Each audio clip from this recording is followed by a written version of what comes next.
관계의 선을 넘는 사람들은 과연 어떤 특징을 가지고 있을까요? 많은 분들이 이들을 단순히 일부러 문제를 일으키는 사람이나 성격이 나쁜 사람, 혹은 무례하게 타인의 영역을 침범하는 사람이라고 생각하기 쉽습니다. 그러나 이들의 본 모습은 생각보다 훨씬 더 정교하게 숨겨져 있습니다. 처음에는 매우 친절하고 배려심이 깊어 보이며 때로는 여러분의 외로움을 달래주는 구원자처럼 느껴지기도 하기 때문입니다. 하지만 시간이 지날수록 알 수 없는 불편함이나 기묘한 이질감이 서서히 나타나기 시작합니다. 이러한 감정은 과도한 관심이나 무조건적인 의존 혹은 사적인 거리를 순식간에 지워버리는 행동들을 통해 드러나게 됩니다. 한 사람의 본성은 오랜 시간 고독 속에 머물 때나 과분한 호의를 받았을 때, 혹은 이제는 충분히 친해졌다고 생각하여 예의를 차릴 필요가 없다고 느낄 때 비로소 분명하게 나타납니다. 오늘은 관계의 선을 넘는 사람들이 반드시 보여주는 5가지 행동에 대해 이야기해 보려 합니다. 만약 여러분 주변에 이러한 행동을 하는 사람이 있다면 잠시 멈춰서서 그 관계에 대해 진지하게 고민해 보는 시간을 가져야 합니다. 자, 그럼 이야기를 시작하겠습니다. 첫 번째는 사적인 공간에 함부로 침범하는 것입니다. 관계의 선을 넘는 사람들은 흔히 공적인 영역과 여러분의 개인적인 영역 사이의 경계를 허무는 것부터 시작합니다. 그들은 여러분과 친밀하다는 이유만으로 언제든지 여러분의 삶에 들어올 수 있는 특별한 권한이 있다고 착각합니다. 구체적인 예로 미리 연락도 없이 주말에 갑자기 놀러 왔다며 함부로 현관 비밀번호를 누르고 들어오는 경우가 있습니다. 혹은 여러분이 방에서 일을 하고 있는데 문을 벌컥 열고 들어와 물건을 찾거나 무엇을 하는지 확인하려 하기도 합니다. 여러분의 동의 없이 개인적인 서랍을 뒤지거나 사적인 물건들을 마음대로 옮겨 놓는 모습도 발견하게 될 것입니다. 왜 이런 행동을 하는 것일까요? 심리학적으로 이러한 행동은 통제하고 싶은 욕구와 자신의 위치에 대한 불안감에서 비롯되는 경우가 많습니다. 여러분의 공간에 아무렇지 않게 들어옴으로써 그들은 나는 이 사람의 인생에서 중요한 사람이라는 사실을 스스로에게 확인시키려 합니다. 그들은 경계가 생기면 자신이 멀어지거나 필요 없는 존재가 될까봐 두려워합니다. 이는 거리감을 없애려는 노력이며 주변 관계를 늘 자신의 통제하에 두려는 방편이기도 합니다. 그 결과 여러분은 자신의 집 안에서조차 자유를 잃게 됩니다. 누군가 항상 지켜보고 있다는 느낌이나 사생활을 침해당했다는 불쾌감은 보이지 않는 심리적 압박으로 쌓여만 갑니다.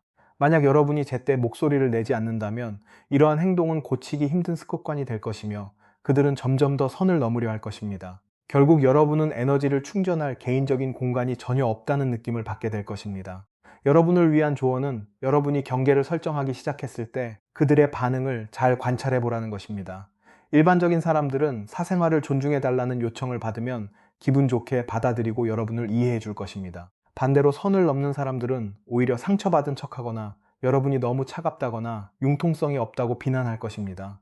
바로 이때가 그들이 가면을 벗는 순간이며 이는 단순한 관심이 아니라 소유욕이라는 사실을 보여주는 가장 명확한 신호입니다. 사적인 공간을 보호하는 것은 결코 이기적인 행동이 아닙니다. 그것은 여러분의 마음 평화를 지키기 위한 당연한 권리라는 점을 기억하시기 바랍니다.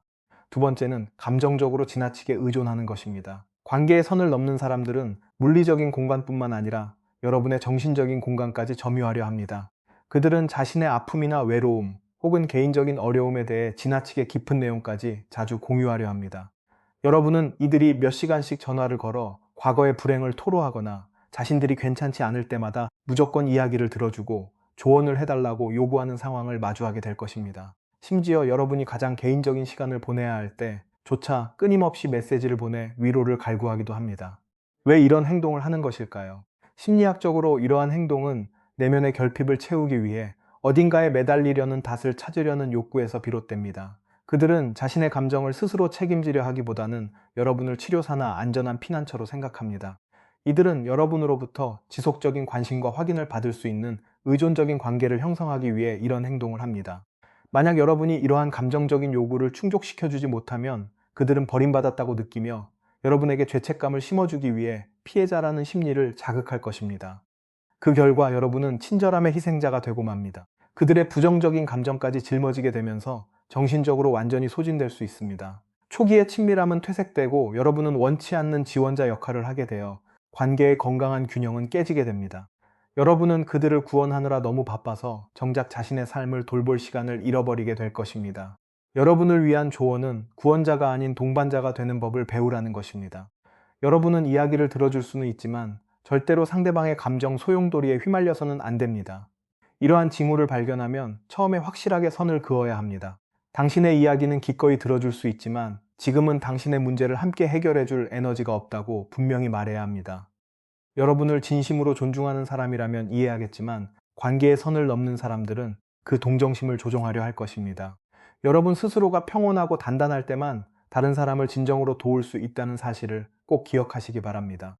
세 번째는 항상 비교하거나 앞선 사람의 자리를 대신하려는 것입니다. 이러한 행동은 매우 미묘하게 나타납니다. 여러분의 삶에서 떠났거나 세상을 떠난 이전 사람과 모든 것을 똑같이 하려고 노력하는 경우입니다.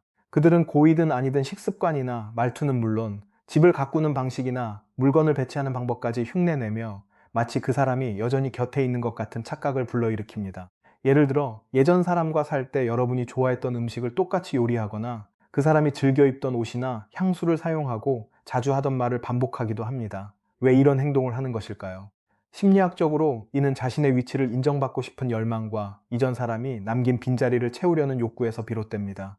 그들은 여러분의 눈에 자신이 그 사람처럼 보인다면 여러분이 예전 사람에게 주었던 호의와 애정을 자신도 받을 수 있을 것이라 생각합니다. 이는 불안감으로 가득 찬 자신의 자아를 보호하려는 방식입니다. 그들은 자기 자신으로 존재할 때 여러분의 마음을 붙잡을 수 없거나 여러분이 자신을 소중하게 생각하지 않을까봐 두려워하기 때문입니다. 그 결과 관계의 진실성은 왜곡됩니다. 여러분은 자신이 상대방의 본 모습을 사랑하고 존중하는 것인지 아니면 무의식 중에 과거의 잔상을 찾고 있는 것인지 혼란스러운 상태에 빠지게 됩니다. 이는 상대방이 결코 자기 자신이 될 수 없는 가짜 관계를 만들며 여러분은 끊어낼 수 없는 추억 속에 영원히 갇히게 됩니다. 여러분을 위한 조언은 그들이 진심으로 여러분을 아끼는 것인지 아니면 여러분이 가진 과거의 그림자를 사랑하는 것인지 관찰해 보라는 것입니다. 예전 사람과 공유했던 사소한 습관을 한번 바꿔보고 그들의 반응을 살펴보시기 바랍니다. 만약 그들이 불쾌함을 느끼거나 예전 습관으로 돌아가도록 강요한다면 이는 그들이 더 이상 가면을 쓸 필요가 없다고 느끼는 순간입니다. 타인이 여러분의 과거를 통해 안정감을 찾으려는 도구가 되지 마십시오. 건강한 관계는 과거의 그림자를 대신하는 것이 아니라 지금 현재의 사람을 바탕으로 쌓아가야 하는 것입니다. 네 번째는 자신의 희생을 압박의 도구로 사용하는 것입니다. 이는 관계의 선을 넘는 사람들이 자주 사용하는 가장 교묘한 행동 중 하나입니다. 그들은 요청하지 않았는데도 먼저 나서서 돕거나 자신의 일을 미뤄두고 여러분에게 달려오는 등 마치 여러분을 위해 모든 것을 하는 것처럼 행동합니다. 하지만 그 도움의 이면에는 온전한 무조건적인 베풀이 담겨 있지 않습니다. 여러분은 나 때문에 하던 일을 다 포기해야 했다거나 나 아니었으면 지금 어떻게 해결했을지 모르겠다는 식의 말을 자주 듣게 될 것입니다. 혹은 내가 이 관계를 위해 얼마나 희생했는지 아느냐는 식으로 끊임없이 생색을 내기도 합니다. 왜 이런 행동을 하는 것일까요? 심리학적으로 이러한 행동은 눈에 보이지 않는 심리적 빚을 만들어내는 방식입니다. 그들은 자신의 친절을 밧줄로 만들어 상대방을 죄책감에 꽁꽁 묶어두려 합니다. 여러분이 그들에게 빚을 지고 있다고 느끼는 순간 그들이 여러분의 한계를 넘어선 요구를 하더라도 거절하기가 어려워집니다. 그들은 희생이라는 방패를 사용해 통제하려는 욕구를 숨기고 이를 감정적으로 조종하는 도구로 삼아 여러분이 그 은혜에 보답하기 위해 늘 맞춰주도록 만듭니다. 그 결과 여러분은 그 관계 속에서 매우 답답하고 압박감을 느끼게 됩니다. 감사한 마음이 들기는커녕 상대방의 모든 친절 뒤에는 여러분의 자유라는 비싼 대가가 따르기 때문에 오히려 무겁게 느껴질 뿐입니다. 여러분은 배은망덕한 사람이 될까봐 점차 거절하는 능력을 잃어가게 됩니다. 한쪽은 끊임없이 베푸는 척하며 무언가를 요구하고 다른 한쪽은 피로감 속에서 끊임없이 받아내어야 하는 불균형한 관계가 지속됩니다. 여러분을 위한 조언은 원치 않는 도움에 대해 항상 주의 깊게 살펴보라는 것입니다. 진짜 친절한 사람이라면 여러분이 빚을 졌다고 느끼게 만들지 않고 도움을 줍니다. 이러한 징후가 보이면 거리를 두는 법을 배우고 필요 이상의 도움은 주도적으로 거절하십시오. 당신의 도움은 감사하지만 스스로 해결할 수 있을 것 같다고 분명하게 의사를 밝히시기 바랍니다. 만약 그들이 불쾌한 기색을 보이거나 과거의 일을 들먹이며 압박한다면 그것이 바로 그들이 친절을 가장해 여러분을 조종하고 있다는 증거입니다. 진정한 친절은 절대로 청구서가 따라오지 않는다는 점을 꼭 기억하시기 바랍니다. 다섯 번째는 외로움을 이용하여 관계의 한계를 서두르는 것입니다. 이는 관계의 선을 넘는 사람들이 저지르는 가장 위험한 행동입니다. 그들은 여러분이 외롭거나 상처받았거나 혹은 인생에서 큰 상실을 겪은 상태라는 것을 알아차리면 안전한 거리를 유지하도록 돕기는커녕 오히려 친밀해지는 과정을 고의로 앞당기려 합니다. 이러한 제스처는 대개 공감이라는 탈을 쓰고 시작됩니다. 평소보다 긴 신체 접촉이나 너무 꽉 껴안는 포옹 혹은 사적인 마음을 나누는 속삭임으로 다가오곤 합니다. 때로는 여러분의 인내심이나 도덕적 경계를 시험하는 질문을 던지며 거절당하지 않고 여러분의 삶에 얼마나 깊숙이 들어갈 수 있는지 확인하려 합니다. 예를 들어 두 사람만 있는 밀폐된 공간을 일부러 만들거나 여러분의 호기심과 동정심을 자극하기 위해 자신만의 비밀스러운 이야기를 꺼내기도 합니다. 더 교활하게는 자신의 외로움을 미끼로 사용하여 오직 당신과 나만이 서로를 이해하는 유일한 사람이라는 느낌을 심어줍니다. 그들은 여러분의 영혼이 가장 약해진 순간을 틈타 마땅히 존재해야 할 관계의 벽을 허물어 버립니다. 왜 이런 행동을 하는 것일까요? 심리학적으로 이러한 행동은 오해를 불러일으키기 쉬운 환경에서 본능적인 욕구가 솟아오르기 때문입니다. 그들은 상대방의 감정에 대한 자신의 영향력을 확인하고 싶어 합니다. 도덕적이거나 사회적인 선을 넘음으로써 관계를 특별하고 비밀스러운 것으로 변질시킵니다. 이는 그들이 공들여 설계한 위험한 친밀함에 상대방이 의존하게 만듦으로써 스스로의 빈약한 자아를 위로하는 방식입니다. 이러한 행동의 결과는 예측하기 어려울 정도로 심각합니다. 가정의 구조나 신뢰 혹은 다른 사회적 관계를 깨뜨리는 돌이킬 수 없는 실수로 이어지기 쉽습니다. 친밀함이 한계를 넘어서면 여러분은 언제 발을 들였는지도 모르는 심리적인 덫에 갇히게 됩니다. 이는 개인의 도덕적 가치를 왜곡시키고 모든 사실이 드러난 뒤 양쪽 모두에게 깊은 상처를 남깁니다. 여러분을 위한 조언은 진심 어린 공유처럼 보이는 상황에서도 항상 냉철함을 유지하라는 것입니다. 이때야말로 그들이 친절을 가장할 필요 없이 자신의 소유욕을 본능적으로 드러내는 순간입니다.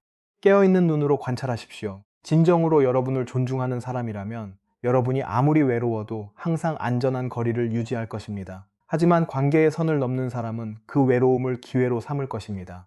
친밀함이 잘못되었다고 느껴지거나 지나치다고 생각되는 즉시 멈춰서서 단호하게 거리를 두어야 합니다. 이것이 불필요한 위험으로부터 자신의 인생과 품위를 지키는 가장 중요한 방법입니다. 지금까지 우리는 관계의 선을 넘는 사람들이 반드시 보여주는 5가지 행동에 대해 함께 살펴보았습니다.